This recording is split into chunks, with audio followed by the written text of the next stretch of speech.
Assalamu alaikum wa rahmatullahi wa barakatuh. My dearest brothers and sisters in Islam, kullu am wa antum tayyibun. تقبل الله منا ومنكم صالح الأعمال. Ramadan Mubarak. Indeed, Allah subhanahu wa ta'ala has blessed us. We made dua at the end of our last Ramadan, and we asked Allah subhanahu wa ta'ala to accept that Ramadan and to grant us life to witness yet another Ramadan. And La ilaha illallah, Allah subhanahu wa ta'ala accepted our dua. Inshallah, this is a sign that our last Ramadan was accepted. And we ask Allah subhanahu wa ta'ala to bless us during our month, this Ramadan, and make this Ramadan better than last Ramadan. By now, brothers and sisters in Islam, I pray you took heed of my advice in the transformer sessions that I shared with you all in relation to how to prep ourselves for Ramadan. Now that Ramadan is here, we only have to look ahead. And we have to perform, and we have to bring ourselves, everything about us, our strength, our concentration, our ability, everything. We got to bring it together, and we got to deliver. Why? Because the prizes are great. The doors of Jannah are wide open, the doors of Jahannam are tightly shut. In front of us is Laylatul Qadr, and freedom from the hellfire, and the last 10 nights of Ramadan. And in front of us are the nights standing in Taraweeh and the days spent in the pleasure of Allah subhanahu wa ta'ala whilst fasting. Doing an act that Allah subhanahu wa ta'ala said that He will reward personally. He hasn't set a reward for it, but He will reward it personally. Why? Because the slave leaves halal for the sake of Allah subhanahu wa ta'ala. With this introduction, I welcome you all to Ramadan Reminders. And in particular, part 1. Because we've just completed our Taraweeh and the first night of Ramadan is well underway. Brothers and sisters in Islam, with regards to today's reminder, I want to share with you a point in relation to Surah Al-Fatiha and Surah Al-Baqarah.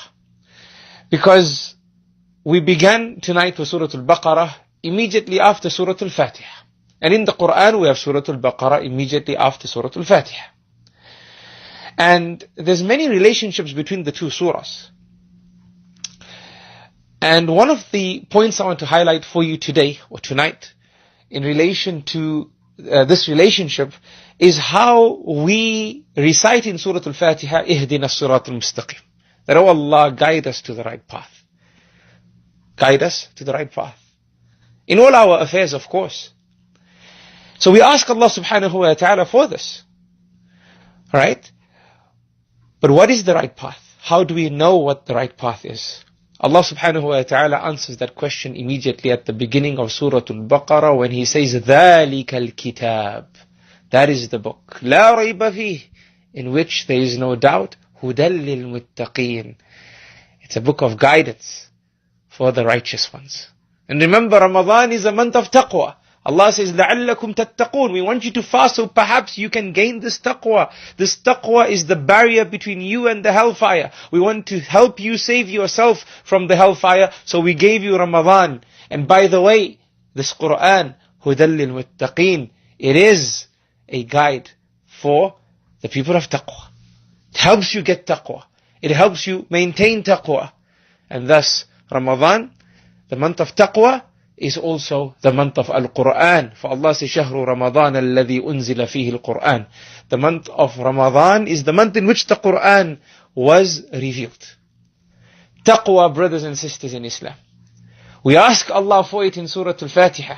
And Allah immediately teaches us how to get it and how to maintain it in Surah Al-Baqarah. It's absolutely amazing. Right? And the whole of Surah Al-Baqarah is related to this fact. And that is why some of the scholars have cited Surah Al-Baqarah actually being an explanation of غَيْرِ الْمَغْضُوبِ عَلَيْهِمْ.